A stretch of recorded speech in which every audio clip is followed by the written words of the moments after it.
Kia ora, my name's Justin, I'm the Active Families Coordinator here at Canterbury. Today we're going to be having a look at label reading with a bit of an emphasis on sugar. The purpose of this session is to get an understanding of what all the data is on the back of our food label. I'm going to break it down into 3 key areas. And as I said before, the main challenge is sugar that's packed into a lot of our foods, so we can get an understanding of what sort of good recommendation is for the amount of sugar in our food. So before we go into the label reading side, it's good to have an understanding of what sort of the recommendations are for sugar consumption. Now, the recommendations I've got are from the World Health Organization. They're quite extreme ones, they're quite sort of honed. However, it gives us a gauge of what we ideally should be looking for. So for children, looking at the daily recommendations for teaspoons of sugar. Do either of you have any idea how many teaspoons of sugar is recommended for a whole day? 1? 2? Pretty close. So children... This minute. Actually, 1, 2, 3, 4. Yeah, so for children, the recommendation is 4 teaspoons a day. Adults, they say 6 to 8. So it's on the one end, but it gives us a good gauge of where we're at when we look at how much is in our food. So with our recommendations for 4 teaspoons of sugar per day for a child, it's also good to be where adults was 6 and 8. Most adults in New Zealand, any idea how many teaspoons of sugar most adults in New Zealand have per day? 9? 10? Thoughts on it? 9? So actually the last conference I was at, it looked at about, I think, 37 teaspoons a day most adults have. And once you're looking at your labels, you get a pretty quick understanding how easy it is to build up that 37. You can do that without any junk food. It's just packed into so much of our food.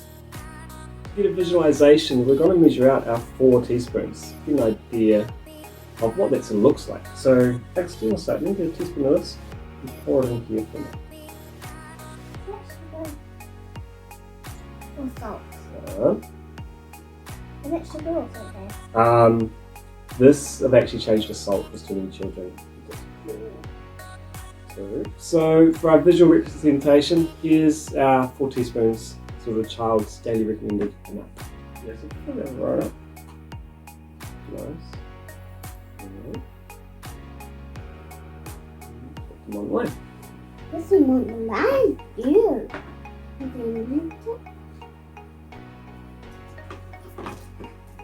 So now we've all got our 4 teaspoons. Obviously you can do this at home too if you like. Just pour it into a wee bowl. Next step is to go to the cupboard, grab some food products with the wee label on the back, and we'll come back here and go through them. So now we've all got an item from the cupboard. The first thing we want to do is find the label on the back of it. New Zealand standards are really, really good, New Zealand and Australia. You'll always find this on somewhere, unless it's single served items. So once we find our label, for starters, we're going to be looking at, there's 2 columns here. We want to focus on that per 100 gram column. So the first thing we want to do, once we found that per 100 gram column, is work our way down. And on the left hand side, there's the word sugars. We're just looking at sugars. There's many different words for it. It could be lactose, fructose, sucrose, maltose, all sorts of different things. Just looking for sugars per 100 and seeing how much sugar there is per 100 grams in that item. So now that we've looked at our sugar, our next step is fat. Exactly the same deal. We're not looking at the breakdown of saturated, unsaturated, polyunsaturated. We're looking at fat total per 100. And again, is it less than 10 grams? If so, awesome.